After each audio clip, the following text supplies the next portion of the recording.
Hello YouTube, this is Not a Misfortune, bringing you yet another replay for the game of Supreme Commander 2.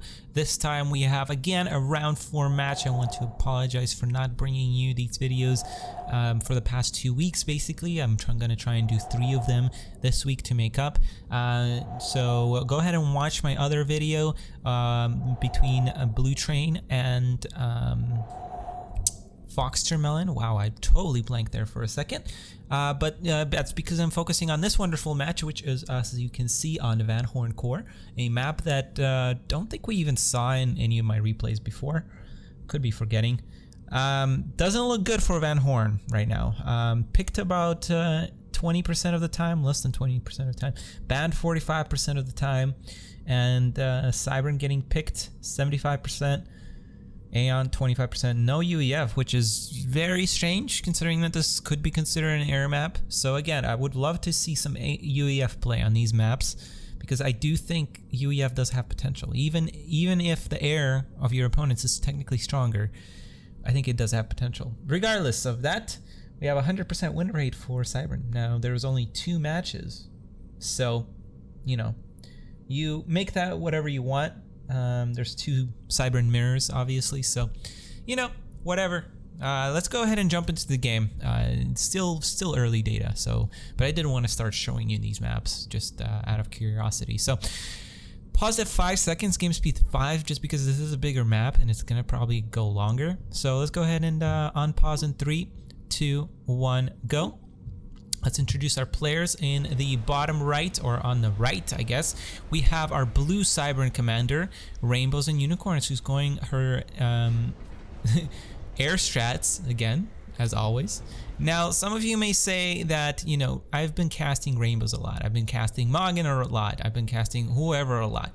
Well, that's just because these players are exciting to watch, you know? Rainbows has improved so much. I've said that in multiple videos, and both of her matches for these 2 weeks were incredible. I wanted to cast them both, to be completely honest, but you know, I've had people upset that I've cast people more than others, so definitely apologize for that, but these are match of the week after all, so I'm gonna cast the better matches, or something that I want to, you know, highlight in those matches is important. Anyway, her opponent in the left hand side, we have Vanady, who's running away from me, from Clan AA. Vanady, of course, we know him as much as we do Rainbows. Had a disappointing season the first league season, but he has top 4 from the Serpents Open Winter, and definitely a really good player. From what I hear, he has improved a lot, but that was prior to the Serpents Open Winter. So, you know, both of these players are great players and from the same clan, so that adds another layer of you know, drama, I guess. Both players have opened up with air, so buckle up, everybody. It's going to be a longer game as both of these players are expanding. It looks like both are focusing on just producing air as quickly as possible. Now Rainbows is going out and gonna try and hunt for some expansions. That is definitely a smart idea. Both of these players are dropping radars in the same exact spaces, and they know where they are. That's the thing, they know where these radars are. Have they been practicing?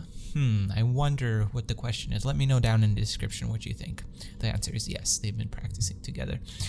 Vanady is just a little bit ahead on his expansion, I want to say. Both his engineers are over here on the bottom hand side expanding. His ACU also came out here.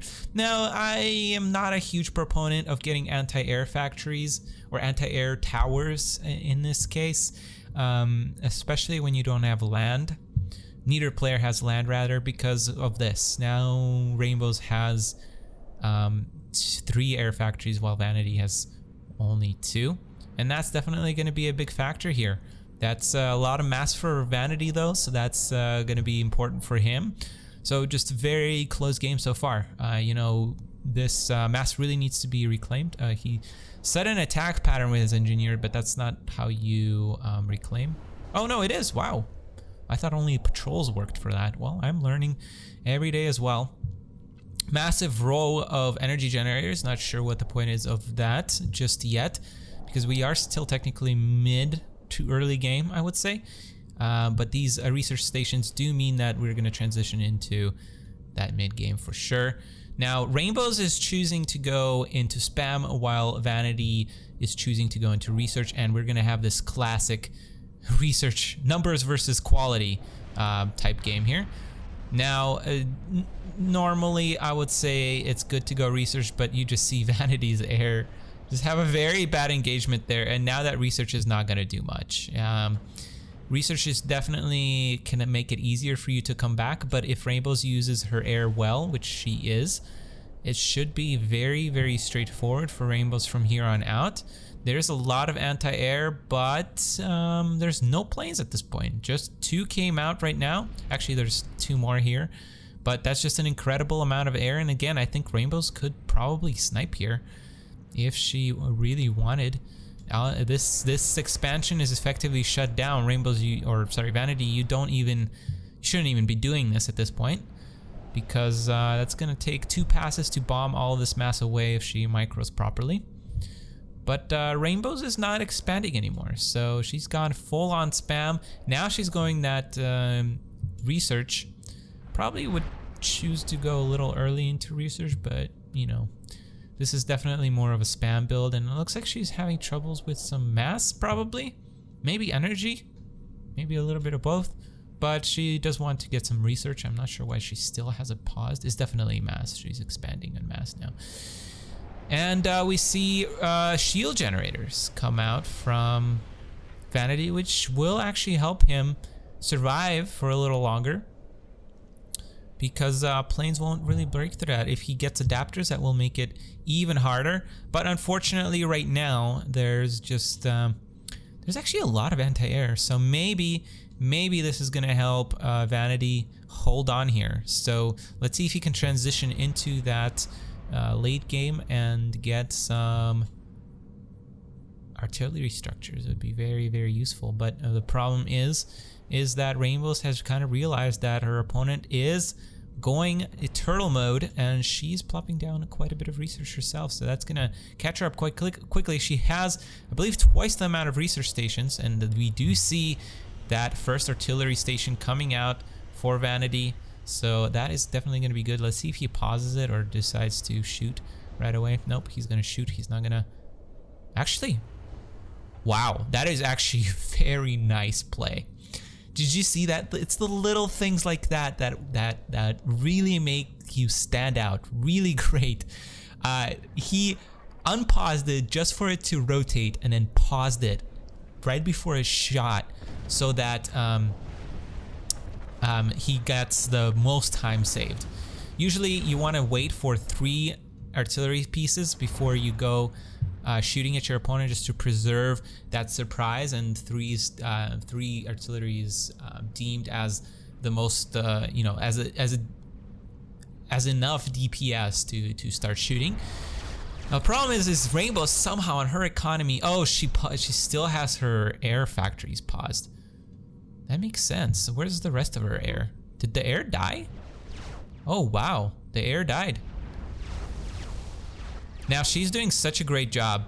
Rainbow's just beautiful. I mean, just so good, just so good. Spreading out her artillery here, that is what's gonna maximize it against this turtling Vanady, whose all structures are clumped together. That is going to be very devastating. We see half the base for Vanady already went down, and just incredible. In the last match, again, Bluetrain versus Fox, I highlighted what makes a great player great. If you don't know, go watch that video. But this, she did just that. She made the modification that she needed. Let's just say that, to really win this game. I mean, there's really nothing that's safe, and Vanady now is trying to spread it out, and it's just a beautiful anticipation by Rainbows and beautiful positioning. Beautiful game. I'm really excited to see how Rainbows progresses. If she keeps playing, she's for sure gonna be in our final. That's gonna be in December. She's for sure gonna qualify for that, and honestly, after Little Row, actually I'm not gonna say it. I'm not gonna say it. I don't want to get in trouble. So yeah, I mean, she's a great player. There's no doubt about it. She's improved so much, and we just see her skill here. Vanady is gonna try and get something going, but at this point, I mean, maybe a nuke will help, but there's air now on the field. She restarted her air. She's expanded everywhere. Her artillery is spread out so far around the map. Even if these buildings are beginning to be spread out a little bit, it's really not much you can do. I think Rainbows can probably actually snipe Vanady here. Let's go ahead and turn it up to 7. And actually Vanady does make a dent in here, but that's just because Rainbows didn't have shields. She didn't really need them. I still don't think she really needs them. She can just continue spreading out. Spread out to the middle, get some mass here in the center as well, just like she's doing here with her engineers. Again, really, really good choice. And her buildings will be saved. And while she's getting more mass, she's getting the same amount of artillery pieces. She's going to lose some, but we saw how effective it is even when Vanady was down on artillery pieces. It made him survive for a little longer. So Vanady does go down here in game 1. We're going to jump to game 2 here in just a moment, so please stay tuned. I'll be right back. Welcome back, everybody, to game 2 between Vanady and Rainbows. This one is going to be on Treallach Island, a map that is semi-familiar to us. It's been in, I believe, a couple of events that I ran, so we do have decent enough statistics for it, I guess, more so than Horne that we just saw. So picked around 43% of the time, so pretty good. Banned around 20% of the time. And we have UEF being picked 15, Cybrand 20%, and Aeon 35%. So fairly even. I always like these maps that have a even distribution. And more so, no, I was going to say more so we have a fairly decent win rate distribution, but unfortunately that's not the case. We see 16%, 17% from both Cybrand and UEF, and 100% from Aeon. That is actually incredible. And we actually don't see that many mirrors. There's a few mirrors actually. There's 5 Aeon mirrors and 2 Cybrand mirrors. That's more than their actually no, that's less, but whatever. Anyway, so obviously an Aeon map. Now what makes this an Aeon map is obviously first of all the water that you can teleport around, and if your opponent is not Aeon, it's also hard not to, or to counter that, also teleporting on top of here. But really, again, I really want to see, I feel like it's counterable. I don't know, these strategies, I feel like the better players can definitely pull off a win against that. Anyway, let's go ahead and jump into the game. I rant in these couple of videos. I do apologize for that. So let's go ahead and jump into the game. I'll pause at 3 seconds. Let's go in 3, 2, 1, unpause.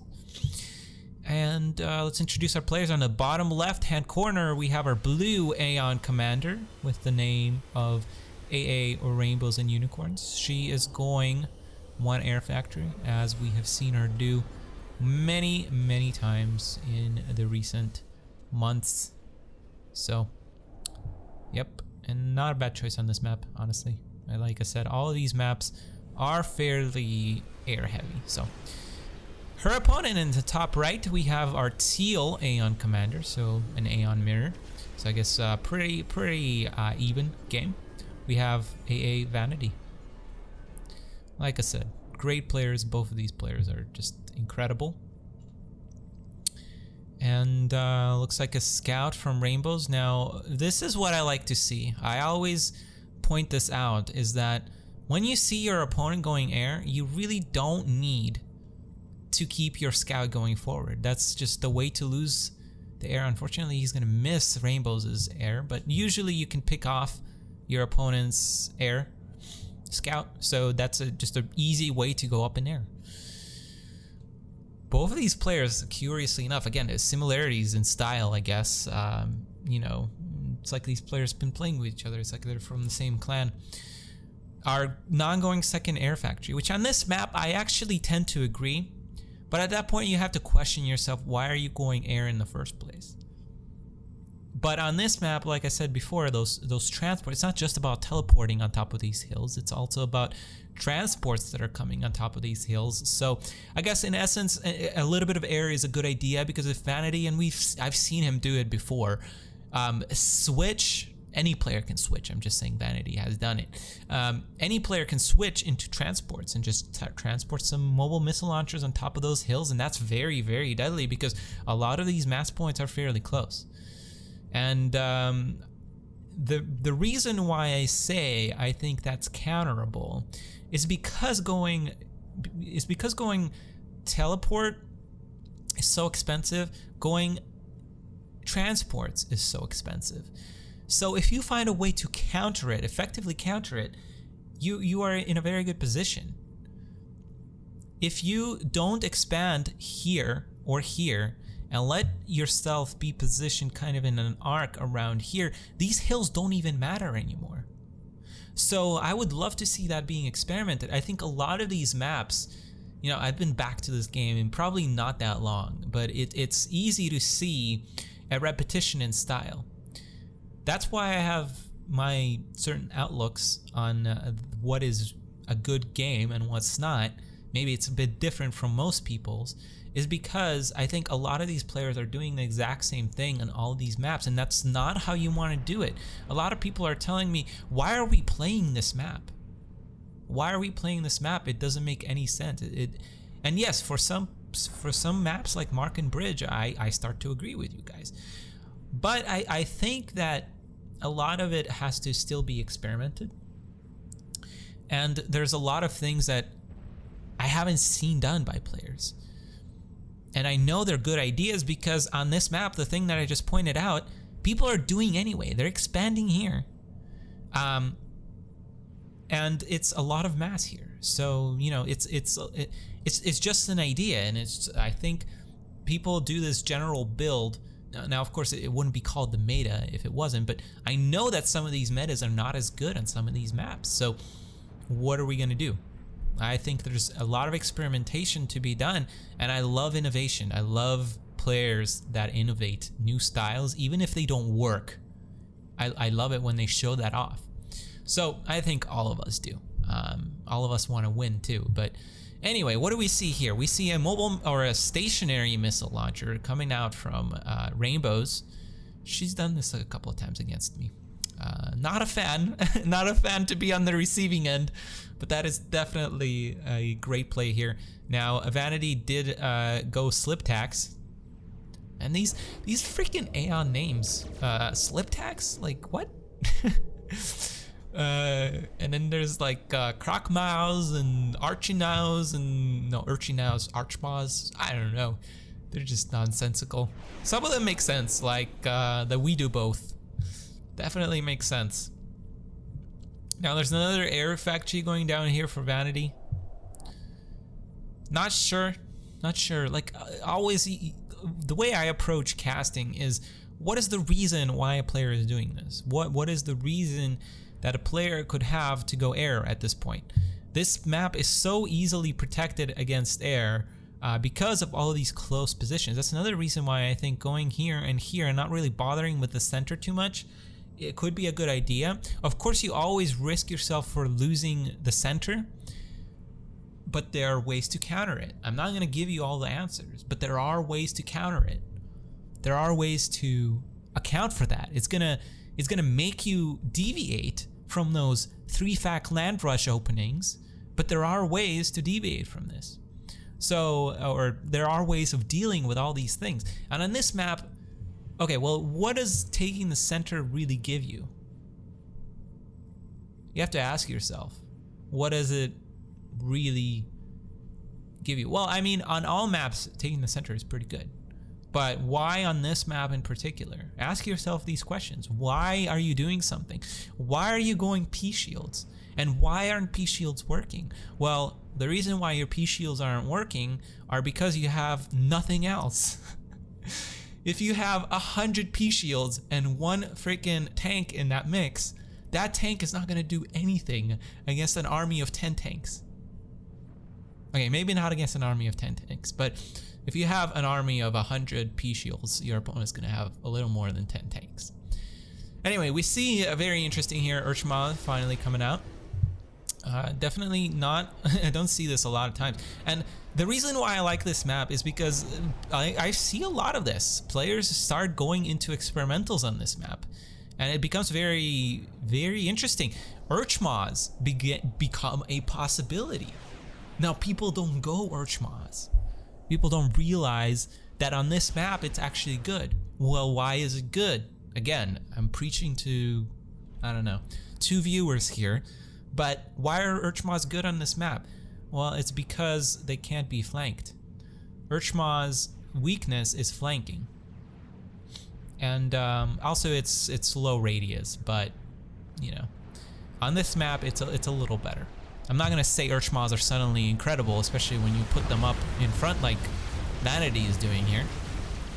Well, actually that draws a lot of fire here. It actually drew a shit ton of fire. I don't know if that was intentional, but that was definitely smart. And he definitely can push here now because Rainbow's army has collapsed. That was wonderful, wonderful play from Vanady. And now he can even reclaim the center because he controls that battlefield. So pretty good from Vanady. Second Urchma coming out. And Rainbows has decided to go all out air here. Another stationary missile launcher.